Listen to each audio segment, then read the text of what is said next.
अस्सलाम वालेकुम। मेरा नाम है दानिश मकसूद और आप देख रहे हैं मेरा YouTube channel Dawn news editorials. आज मैं आपसे शेयर कर रहा हूँ डॉन न्यूज़पेपर 25 दिसंबर का। इसमें इंपॉर्टेंट न्यूज़ जो आई हैं और जो एडिटोरियल्स आए हैं वो आपसे मैं शेयर करता हूँ उसकी समरी। अच्छा, पहले हमारे पास न्यूज़ यहाँ पे है कि सेकेंड वेव ऑफ कोविड-19 claims most single day fatalities. Fatalities क्या होता है? अमवात जो होती हैं। तो उन्होंने कहा ये सेकेंड वेव आई है कोविड-19 की, उसमें अब तक एक दिन में सबसे ज़्यादा ये जानों का ज़िया हुआ है। वो कब हुआ है? ये थर्सडे को हुआ है। और इसमें कितने लोग जो हैं जहाँ भाग हुए हैं वो 111 लोग हैं। तो इस हवाले से फिर मिनिस्ट्री ने क्या कहा है? Ministry says it is vigilant about emergence of new variant. Vigilant होता है कि जब आप किसी ख़तरे के लिए तैयार हो ना, बिल्कुल अटेंटिव हो, तो उसको हम विजिलेंट बोलते हैं। तो उन्होंने कहा, मिनिस्ट्री ने कहा है हम बिल्कुल तैयार हैं किस चीज़ के लिए कि यो एक नई इमरजेंस हो रही है सामने, हमारे पास एक चीज़ आ रही है न्यू वेरिएंट। क्योंकि कोविड-19 के बाद अगर हम यूके में भी देखें ना, तो आप वहाँ पे जो मसाइल हो रहे हैं वो कोविड-19 की वजह से नहीं हो रहे, उसमें एक वेरिएंट आया नया, उसकी वजह से जो है ये ज़्यादा ट्रांसमिट होता है वायरस ज़्यादा तेज़ी से। तो वहाँ पे उस वजह से मसाइल हो रहे हैं। तो मिनिस्ट्री ने कहा कि हम भी तैयार हैं इस ख़तरे का मुकाबला करने के लिए। यो सेकंड यो नया वेरिएंट जो हमें देखने को मिल रहा है और जिसका आगाज़ कहाँ से हुआ है? यूके से हुआ है। ठीक है। अच्छा, दूसरी न्यूज़ हमारे पास का बहुत अहम है, वो है mining firm moves court for Reko Diq award enforcement. अब ये माइनिंग फर्म है वो कोर्ट गई है किस सिलसिले में कि रिकोडिक अवार्ड हुआ था ये इनके फेवर में इस फर्म के। तो उन्होंने कहा जी इसको इन्फोर्स कराया जाए, यानी जो इसमें फ़ैसला हुआ था वो हमें उसका अवार्ड जो है वो दिलवाया जाए। और वो कितनी अमाउंट का था? 5.97 बिलियन का था। ठीक है। और ये थोड़ी आपको हिस्ट्री भी इसमें पता होनी चाहिए। ये किसके दरमियान था? हमारे पास ये टेटियान कॉपर कंपनी है, टीसीसी। ठीक है। और साथ ये इन्होंने ज़ाहिर है पाकिस्तान के अगेंस्ट इन्होंने कहा था कि हमें इतना अवार्ड दिलाया जाए। इसको मैं थोड़ी आपको डिटेल बता दूं कि ICSID हमारे पास क्या होता है? International centre for settlement of investment disputes. ठीक है। अच्छा, अब अगर हम 2011 की बात करें तो तब क्या हुआ था कि ये था ICSID। ठीक है। उसने ये डिस्प्यूट वहाँ पे ये चला था कि भाई क्या इसका फ़ैसला किया जाए, किसके दरमियान? पाकिस्तान और टीसीसी के दरमियान, इस कोल माइनिंग कॉपर कंपनी के दरमियान।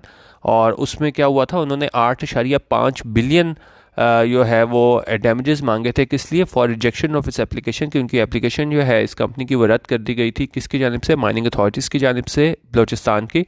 और ये किस लिए ये सारा हो रहा था प्रोजेक्ट? ये $multi-million माइनिंग लीज थी बलूचिस्तान प्रोविंस में 2011 की।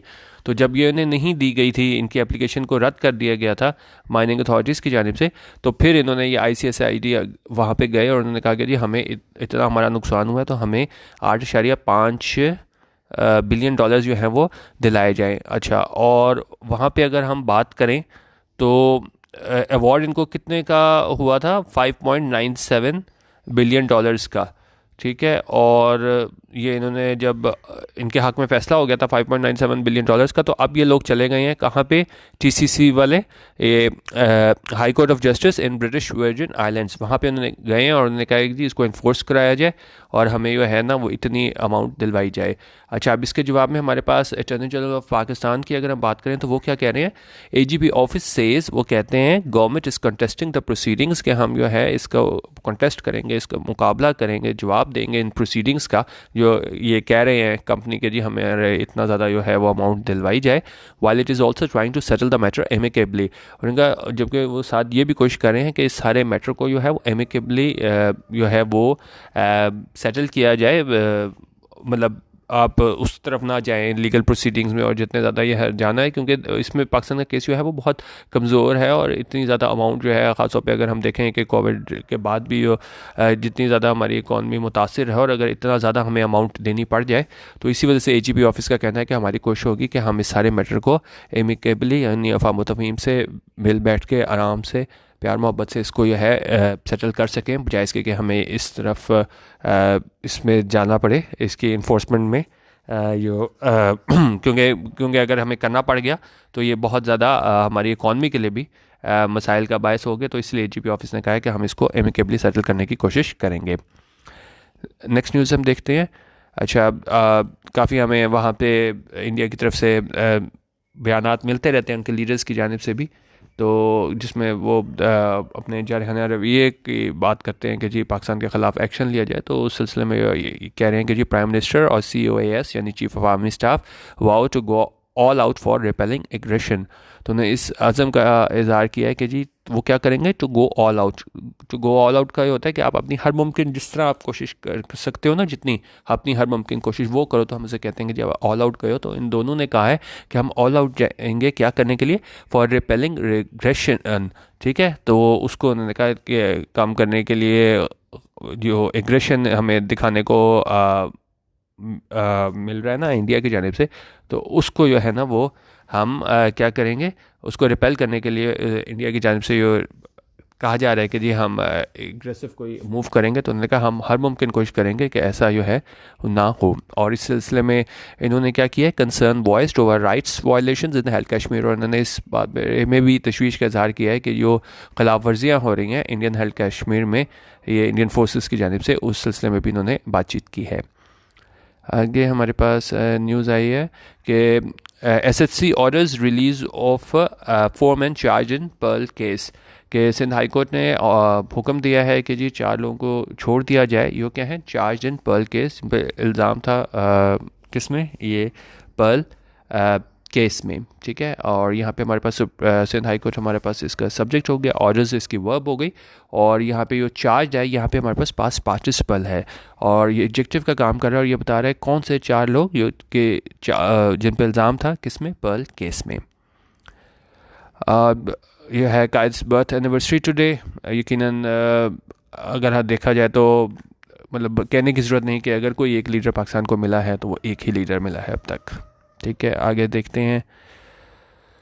रो ओवर रेजिग्नेशन लेटर्स, इसमें हमें तनाज़ा देखने को मिल रहा है रेजिग्नेशन लेटर्स की जानिब से भी। इसमें हुआ क्या था कि जी नेशनल असम्बली सेक्रेटेरिएट ने जो है ना तनाज़ा हमें नज़र आया किसके दौरान, नेशनल असम्बली सेक्रेटेरिएट के दरमियान और दूसरे हमारे PMLN के दरमियान, जब ये था ना इसमें नेशनल असम्बली सेक्रेटेरिएट, इन्होंने क्या किया, इन्होंने लेटर इशू किया 2 पार्टी लॉ मेकर्स के, PMLN के, और उनको कहा कि जी आप इसको पेश हों स्पीकर के सामने और वेरीफाई करें जो आपने इस्तीफ़े दिए हैं।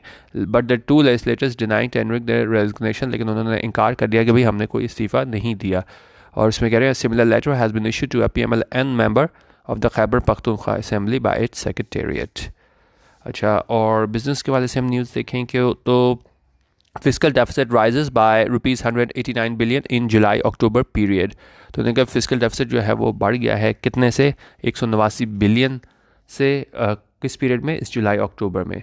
और इसको कंपैरिजन कर रहे हैं पिछले साल से, ये बता रहे हैं कि जी अगर हम देखें इस रिपोर्ट में कहा गया है कि जो ओवरऑल फिस्कल डेफिसिट था हमारा जुलाई अक्टूबर फिस्कल ईयर 2021 का, ये कहाँ कितने पे है, एट 1.7% ऑफ GDP। और ये कितनी अमाउंट बन जाती है, 753 billion against 1.4% of GDP 564 billion in the comparable period of last year. अगर हम इसको कंपेयर करें इसमें अमाउंट में, तो हम ये देखें यहाँ पे हमारे पास कितना बन रहा है, 753 बिलियन, और पिछले साल हमारे पास कितना था,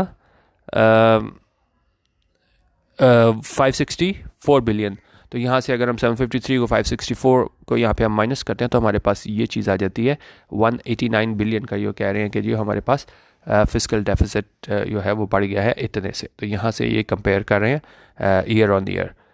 आगे हम देखते हैं ये इंटरनेशनल न्यूज़ के हवाले से कल की सबसे अहम news, UK EU reach post Brexit trade agreement. कि UK और यूरोपियन यूनियन जो है उनके दरमियान मुआहदा तय पा गया है किसके दरमियान, कि पोस्ट ब्रेक्सिट के जब ये हमारे पास इसमें निकल जाएगा, आप कह लें ब्रिटेन जो है एग्ज़िट कर जाएगा EU से, तो उसके बाद जो है ना वो किस तरह ट्रेड एग्रीमेंट वगैरह होंगे, क्या इसमें पॉलिसीज़ होंगी। तो यहाँ पे अगर हम देखें तो ये कह रहे हैं कि once ratified by both sides, the agreement will ensure, ये agreement जो है वो यकीनी बनाएगा, Britain and the 27 nation bloc can continue to trade in goods without tariffs or quotas after the UK breaks fully free of the EU on January 1। उनका जब जनवरी 1 में जो है ना ब्रिटेन बाहर निकल भी जाएगा ये UK इधर से EU से, तो उसके बाद भी जो है तो किस तरह वो जारी रख सकेंगे अपनी ट्रेड करना गुड्स में विदाउट टैरिफ्स और कोटाज। ठीक है, तो ये बहुत अहम इसकी न्यूज़ वगैरह है। तो इस रिलेटेड जितनी भी आज न्यूज़ आए उसको डिटेल से आप पढ़िएगा, ये PDF में दे दूँगा, इसको आप पढ़ लीजिएगा। अच्छा, आगे हमारे पास है Italy enters another lockdown एमिड science of resurgence. अच्छा, अब जिस तरह मैंने आपको हमारी पहली न्यूज़ ये थी कि मिनिस्ट्री ने कहा था कि जो सेकंड उसमें जो वेरिएंट आ रहा है हमारे पास कोविड में, उसके लिए हम तैयार हैं। तो यहाँ पे यूके में भी एक मसला था, उसके बाद इटली में भी जो है ना हमें ये मसाइल देखने को मिल रहे हैं। तो वहाँ पे भी दोबारा जो है वो लॉकडाउन किया गया है। एमेड किस दौरान साइंस ऑफ रिसर्जेंस, जब वहाँ पे हमें निशानदेही हुई कि दोबारा ये सारा सिलसिला दोबारा शुरू हो रहा है, तो वहाँ पे लॉकडाउन किया गया है इटली में। अच्छा, उसके बाद हम न्यूज़ देखें अगली। अच्छा, कुछ माह पहले जो है हमें काफ़ी एहतजाज देखने को मिला था अमेरिका में, जब एक काले शख्स को मार दिया गया था पुलिस की जानिब से। तो अब एक और शख्स को जो है ना, काले शख्स को मार दिया गया है, और हमें दोबारा जो है ना गम गुस्सा देखने को मिल रहा है यूएस में। ये जो था मॉरिस हिल, 47 साल का शख्स था, तो इसको जो है वो अब मारा गया है, और एक मतलब फिर वहाँ पे जो नस्ली फसादात है ना वो हमें देखने को मिल रहे हैं। कहाँ पे? यूएस में।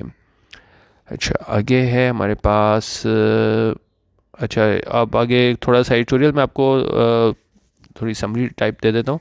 अब कह रहे हैं राइजिंग टेंशंस, बढ़ती हुई टेंशंस। अब इसमें ये बता रहे हैं कि जो पाकिस्तान और इंडिया के जो है ताल्लुकात हैं ना, वो कभी भी मतलब अच्छे नहीं रहे, और उसके दरमियान क्या है आजकल भी अगर हम देखें तो उनकी टेंशंस में जो है वो इजाफा हो रहा है। अब वो बता रहे हैं कि किस तरह है। उन्होंने कहा जब से ये नरेंद्र मोदी आया है 2014 में, ठीक है, तो वो हमें ख़ास तौर पे लाइन ऑफ कंट्रोल में जो है इंडिया की जानिब से काफ़ी खिलाफ वर्जियाँ देखने को मिल रही हैं, उसकी वजह से काफ़ी टेंशन में भी इजाफा होता आया है। और तो उन्होंने कहा कि पाकिस्तान ने ये साबित किया है कि हम अपने आप को डिफेंड करने के लिए तैयार हैं, और इसमें एग्जांपल दे रहे हैं कि जो पिछले साल जो बालाकोट इंसिडेंट हुआ था, और उसमें जो इंडियन फाइटर जो है जेट, उससे वो मार गिराया गया था। तो उन्होंने कहा ये बिल्कुल साबित करता है कि कोई भी अगर पाकिस्तान के ख़िलाफ़ कोई जारहाना कार्रवाई की गई तो उसका मुकाबला किया जाएगा। लेकिन उन्होंने कहा ये इरिस्पॉन्सिबल और एग्रेसिव स्टेटमेंट्स हमें देखने को मिल रही हैं, गैर जिम्मेदाराना स्टेटमेंट्स किन की जानिब से, इंडियन जर्नल्स की जानिब से, पॉलिटिशियंस की जानिब से।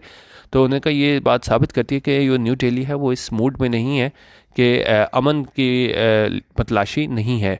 तो उस सिलसिले में उन्होंने कहा ये हमारे आर्मी चीफ़ हैं जनरल कमर बाजवा, ठीक है, तो उन्होंने कहा जब वो वहाँ पे गए थे एजे के आज़ाद जम्मू एंड कश्मीर, वहाँ पे उन्होंने क्या कहा था, any Indian miss adventure would get a befitting response. कोई भी इंडिया ने इस तरह का हमला किया, कोई भी इस तरह के आगे अपने जारहाना ज़ायम दिखाने की कोशिश की, तो उसको क्या किया जाएगा, would get a befitting response, बिल्कुल उसको उसके एन मुताबिक जो है उसका जवाब दिया जाएगा। और इसके अलावा आपने फॉरेन मिनिस्टर शाह महमूद कुरैशी की एग्जांपल्स भी देखी होंगी कि जी इंडिया जो है वो सर्जिकल स्ट्राइक के लिए कोशिश कर रहा है। तो यहाँ पे भी कह रहे हैं कि जी foreign minister Shah Mahmood Qureshi said in Multan that dialogue with India was not possible in the prevailing situation. उन्होंने कहा कि मौजूदा हालात में जो है ना उनके साथ बातचीत करना मुमकिन नहीं है, while making particular reference to atrocities in occupied Kashmir. और ख़ासतौर पर जिस तरीके से ये वहाँ पे जुल्म कर रहा है और ख़िलाफ़ वर्जियाँ कर रहा है, कहाँ पे, ऑक्यूपाइड कश्मीर में इंडिया। तो इस सिलसिले में शाह महमूद कुरैशी का कहना था कि जी फ़िलहाल जो है ना वो डायलॉग इंडिया से मुमकिन नहीं है। उन्होंने कहा कि ये ठीक है कि जो पीस है, अमन है, वो यही गोल होना चाहिए, और जो वॉर है, जंग, उसको हमेशा अवॉइड करना चाहिए। लेकिन उन्होंने कहा सवाल ये आता है कि क्या जो है इंडिया तैयार है ये सब कुछ करने के लिए, कि बातचीत करने के लिए, डायलॉग करने के लिए। तो उन्होंने कहा जो आंसर है वो सीम्स ऑब्वियस, कि वो ये आंसर है वो जाहिर होता है कि जिस तरीके से अगर हम उनकी स्टेटमेंट्स देखें उनके पॉलिटिशियंस की, तो यकीनन वो इस मूड में नहीं है मोदी एडमिनिस्ट्रेशन। तो अच्छा, अब साथ वो बता रहे हैं कि अब ये लोगों के हवाले से भी बात कर रहे हैं कि उन्होंने कहा ये decades of tension in South Asia have hampered socio economic growth and prevented the region from realising its potential. उनका अगर पूरे साउथ एशिया की बात करें तो उसमें क्या हुआ है कि ये इतने सालों की जो टेंशन है उसने सोशियो इकोनॉमिक ग्रोथ को मुतासिर किया है और रोक दिया है अपनी ट्रू पोटेंशियल को हासिल करने में, क्योंकि लोग ज़ाहिर है सारा वक्त डर की कैफियत में रहे हैं और ये जंग ना हो जाए और इस तरह ये चलता रहे। तो क्योंकि किसकी वजह से ये टेंशन थी पाकिस्तान और इंडिया के दरमियान में। उन्होंने कहा लेकिन मसला ये है कि हमें इंडिया की तरफ से कोई नहीं नज़र आती कोशिश कि जी वो अमन के लिए तैयार हैं। तो उन्होंने कहा कि the Hindu chauvinist BJP that rules India is hell bent on excluding Indian Muslims from the national main stream. तो उन्होंने कहा जो हिंदू वहाँ पे हैं बीजेपी के, तो वो मुज़र हैं इस बात पे, मतलब कि वो उनका इसरार है इस बात पे कि एक्सक्लूड किया जाए, निकाला जाए इंडियन मुस्लिम्स को किस में से, नेशनल मेन स्ट्रीम के। मेन सिर्फ हिंदू ही आगे आए और इनको बिल्कुल ना मेन स्ट्रीम में लाया जाए जो वहाँ के इंडियन मुस्लिम्स हैं, while at the same time demonizing Pakistan. Further, the BJP's ham-hedged tactics in India held Kashmir have failed to subdue the disputed region. अच्छा, अब साथ इसमें इन्होंने क्या बताया कि हमें नज़र आया है कि जी लेटेस्ट प्रूफ हमें नज़र आया लोकल इलेक्शंस में इंडियन हेल्थ कश्मीर में। वहाँ पे क्या हुआ था कि वो पार्टीज़ जो मुखालफत कर रही थी इसकी बीजेपी की, वो क्या है, उन्होंने मेजॉरिटी ऑफ सीट्स जीती। The fact is that even some of the New Delhi staunchest loyalists in the region have cried foul over the Modi government's tactics to scrap occupied Kashmir's autonomy। तो उन्होंने कहा वहाँ तक कि उनके बिल्कुल अपने जो थे लॉयलिस्ट थे रीजन में न्यू दिल्ली के, उन्होंने भी जो है ना इस पे मोदी पे क्या किया है, उन्होंने कहा है कि भाई इसने मतलब गलत किया है, कि जो इसके टैक्टिक्स थे कि इसका जो इन्होंने ख़त्म किया था कश्मीर ऑक्यूपाइड कश्मीर ऑटोनॉमी इन्होंने ख़त्म किया था वो उसमें अमेंडमेंट ला के कॉन्स्टिट्यूशन में। तो उस हवाले से इन्होंने कहा है कि ये है, एक तो वहाँ पे हमें इलेक्शन से पता चला IHK में कि जो लोग मुखालफत कर रहे थे बीजेपी की वो लोग कामयाब हुए हैं, और साथ इनके अपने लोग भी है ना वो कह रहे हैं कि मोदी के टैक्टिक्स ठीक नहीं थे जब इसने स्क्रैप की ऑक्यूपाइड कश्मीर की ऑटोनॉमी। उन्होंने कहा अगर हम इस मोमेंट पे देखें तो मुश्किल है कि जी हम पीस की अटैम्प्ट्स कर सकें, क्योंकि बिल्कुल भी इंडिया इस बारे में तैयार नहीं है कि वो पाकिस्तान के साथ अमन की बात करे, लेकिन साथ बात करें कि लोगों की। उन्होंने कहा how the people of South Asia must ask themselves if living in the constant shadow of war poverty and disease is a region's fate. लेकिन उन्होंने कहा ये लोग हैं साउथ एशिया के, जनूबी एशिया के, उनको लाजमी एक बात अपने आप से पूछनी चाहिए कि क्या मुसलसल एक खौफ में रहना, जंग के, गुर्बत के, बीमारी के, क्या यही इनका मुकद्दर है? It does not have to be this way. उन्होंने कहा ज़रूरी नहीं है कि ये इस तरह हो, even though certain lobbies in both sides. और साथ उन्होंने कहा कि इस तरह होना नहीं चाहिए पूरे साउथ एशिया में, लेकिन उन्होंने कहा कि दोनों साइड पे, यहाँ पे किसी एक साइड को नहीं ब्लेम करें। उन्होंने कहा दोनों साइड्स में hawkish elements in Pakistan and Hindutva brigade in India. उन्होंने कहा दोनों साइड पे कुछ एलिमेंट्स हैं जो क्या है, थ्राइव ऑन कन्फ्रंटेशन के, एक दूसरे से जो है वो आप बजाय इसके अमन के बजाय आप क्या कन्फ्रंटेशन करो एक दूसरे से। उन्होंने कहा उस पर वो थ्राइव करते हैं, तो उनकी कोशिश होती है कि जी कॉन्फ्रंटेशन ही चले, अमन वगैरह ना हो। तो लेकिन उन्होंने कहा होना क्या चाहिए, senior minds on both sides particular India must realise. उन्होंने कहा वो लोग जो क्या अमन से काम करें, अकल से काम लें, सीनियर माइंड्स हों दोनों साइड्स पे, और ख़ासतौर पे इंडिया में वो रियलाइज़ करें, वो समझें that south Asia's nearly 2 billion people deserve a better future. उनके साउथ एशिया के तकरीबन जो 2 बिलियन लोग हैं वो डिज़र्व करते हैं कि उनका अच्छे अच्छा फ्यूचर हो, one that can be achieved by allowing talks. और उन्होंने कहा ये किस तरह हासिल किया जा सकता है बेहतर फ्यूचर, कि जब आप बातचीत करो एक दूसरे से, ट्रेड के हवाले से आप ट्रेड करो या ट्रैवल करो। उन्होंने कहा तभी ये मुमकिन है। लेकिन साथ क्या कह रहे हैं, of course visionary steps are required. उन्होंने कहा स्टेप्स जो हैं वो विजनरी स्टेप्स आर रिक्वायर्ड है, ज़रूरत है उन स्टेप्स की। लेकिन क्या कह रहे हैं, just as a just solution to the Kashmir dispute. लेकिन और उसमें क्या कह रहे हैं कि कौन से स्टेप्स हैं कि जस्ट सोल्यूशन हो कश्मीर डिस्प्यूट का। और साथ कह रहे हैं while there must be an acceptance of Pakistan as a reality by the Indian establishment. और एक्सेप्टेंस भी हो, कबूल भी करें कि पाकिस्तान की रियलिटी किसकी जानिब से, इंडियन एस्टैब्लिशमेंट की जानिब से। क्योंकि अभी तो अगर आप वहाँ बीजेपी की बात करें तो वो मेजॉरिटी लोग तो वो तस्लीम ही नहीं करते पाकिस्तान को। उन्होंने कहा तो दोनों साइड से जो है ना वो कोशिश की जानी चाहिए इसमें कि जी ख़ासतौर पर उन्होंने यहाँ पे लोगों के लिए भी बात की है कि जो वहाँ पे 2 बिलियन की आबादी है, तो वो उन्होंने कहा बेटर फ्यूचर डिज़र्व करते हैं। और इस सिलसिले में उन्होंने कहा जो मसाइल है उनका हल किया जाना चाहिए। उसमें एक कश्मीर डिस्प्यूट की बात की, और साथ उन्होंने कहा है कि ये बीजेपी वाले हैं उनको कबूल करना होगा पाकिस्तान को, तभी ये बात आगे कुछ बढ़ सकेगी। तो ये बढ़ती हुई टेंशन्स हैं दोनों ममालिक के दरमियान, उस वाले से एडिटोरियल था कि उन्होंने कहा होना तो अमन चाहिए, लेकिन जो मौजूदा हालात हैं ख़ासतौर पर मोदी की गवर्नमेंट के अंडर, वहाँ पे लगता नहीं है कि ये लोग अमन के लिए तैयार हैं।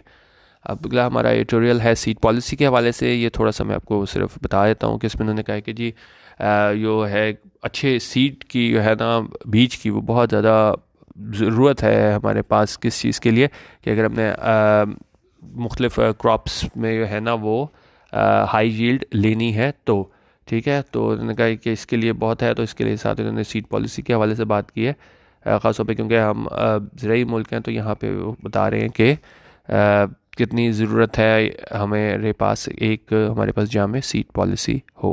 ठीक है, इसको आप पढ़ लीजिएगा।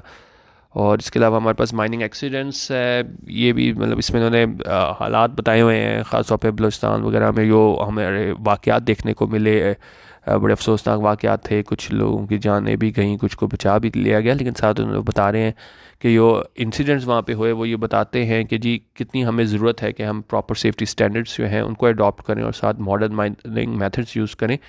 लेकिन वो कह रहे हैं कि पूरी दुनिया में अगर हम देखें तो इसमें माइनिंग इंडस्ट्री को ख़तरात लाक है, लेकिन पाकिस्तान में जो है ना वो और ज़्यादा मुश्किलात हैं, क्योंकि यहाँ पे मोस्टली जो है गरीब लोग होते हैं जो अपने वो who are only there to provide for their family, सिर्फ अपनी फैमिलीज़ को प्रोवाइड करने के लिए उन लोगों के लिए है वो ये काम कर रहे होते हैं। लेकिन क्या है, कोई इनके लिए कोई सेफ्टी प्रिकॉशंस नहीं ली जाती, और साथ कह रहे हैं कि इस बात के बावजूद कि पूरी दुनिया में जो है टेक्नोलॉजिकल एडवांसमेंट हमें देखने को मिली है, लेकिन पाकिस्तान में अगर हम देखें तो coal mining operators and owners here do not want to budge from the dangerous archaic methods of mining. लेकिन यहाँ पे वही फरसूदा जो है माइनिंग के तरीके इस्तेमाल हो रहे हैं, कोई टेक्नोलॉजिकल एडवांसमेंट को इस्तेमाल नहीं किया जा रहा। और उसमें उन्होंने कहा कि गवर्नमेंट ने जो है वो नेगलेक्ट किया है, नज़रअंदाज किया है कि इसको रेगुलेट करना कोल माइंस को, and those who work in them, और जो उसमें काम करते हैं, तो कोई इन्होंने आप कह लें कि रेगुलेशंस नहीं बनाई। और साथ कह रहे हैं ये नाकाम हुए हैं इन्फोर्स करने में स्ट्रिक्ट सेफ्टी मेजर्स को फॉर कॉलियर्स। कॉलियर्स कौन होते हैं, कौन जो इसमें काम करते हैं, तो उसके लिए उन्होंने कहा कोई इन्होंने सेफ्टी मेजर्स नहीं बनाए, let alone in safety equipment for rescue workers and inspectors. उनका ये तो दूरी की बात है कि उनके लिए कोई सेफ्टी इक्विपमेंट हो रेस्क्यू और रेस्क्यू वर्कर्स के लिए और इंस्पेक्टर्स के लिए कोई इक्विपमेंट हो। तो उन्होंने कहा जो कान में अंदर ये काम करते हैं उनके लिए उन्होंने कुछ नहीं बनाया, तो वो तो भूल ही जाओ कि अगर आपने रेस्क्यू वर्कर्स और इंस्पेक्टर्स के लिए आपने कुछ बनाया, आप क्या इन्वेस्ट करें किस में, सेफ्टी इक्विपमेंट में। तो ये हमारे पास था माइनिंग एक्सीडेंट्स के हवाले से। और इसके अलावा मैं ओपिनियन जो है वो मैंने आपको इसमें PDF में दे दिए, वो पढ़ लीजिएगा। एक हमारे पास ट्रांसपेरेंसी एंड फेयरनेस है फैसल बारी का, और एथिकल वर्सेस डिसिप्लिनरी कोड्स है हमारे पास रीमा उमर, ठीक है। ये छोटी छोटी इन्होंने उस बारे में डिटेल दी होती है ना, जैसे ये दी हुई है fundamental element of judicial independence is that जजेस should have security of tenure. तो आप ये भी कर लिया करें कि मतलब आपने ये लिख ली, हेडिंग लिख ली, साथ ये छोटा सा इन्होंने बताया हुआ इस बारे में वो लिख लें, तो अब बाद में आपको सर्च करने में आसानी रहती है कि वो है क्या चीज़, क्योंकि पूरा ना भी पढ़े तो कम से कम आपको पता होना चाहिए। जिस तरह ये देखें ना कि बाय इफ्तिखार हैदर की जानिब से है प्रेजुडिस्ड आइडियाज़, तो ये किस बारे में, many western notions about Islam need to be corrected. तो ये इस तरह आप सेव कर लिया करें, आपको आसानी रहेगी बाद में सर्च करने में। और फिर हमारे पास सर्कल ऑफ डिसेंट जो है आसिम सजाद अख्तर, इनका ओपिनियन है, और इसमें क्या है, the state should reach out to not criminalise the youth. तो ये हमारे पास ओपिनियन था। तो बाकी ये आप देख लीजिएगा। आज छुट्टी थी तो आज मैं फ़र्स्ट टाइम जो है ना उस सुबह के टाइम बना रहा हूँ, तो मैं चेक करता हूँ किस तरह फीडबैक आप लोगों की आती है सुबह के टाइम ये न्यूज़पेपर करवाने की, ठीक है। तो बाकी अगर आपने मेरा व्हाट्सएप ग्रुप ज्वाइन करना हुआ तो 0306-436-8023 यहाँ पे आप मुझे व्हाट्सएप कर सकते हैं। 100 रुपीज़ पर मंथ हमारे चार्जेस हैं, और अगर कोई नहीं अफोर्ड कर सकता तो वो बता दें, उसको मैं फ्री में भी ऐड कर लेता हूँ। लेकिन आप देख लीजिएगा, अगर वाकई ज्वाइन करना चाहते हैं तो फिर ही ज्वाइन कीजिएगा, बाकी नहीं तो आपको नेट वगैरह पे भी ये चीज़ें अवेलेबल हो जाएगी, ठीक है। वीडियो देखने का बहुत शुक्रिया। अल्लाह हाफिज़। पाकिस्तान जिंदाबाद।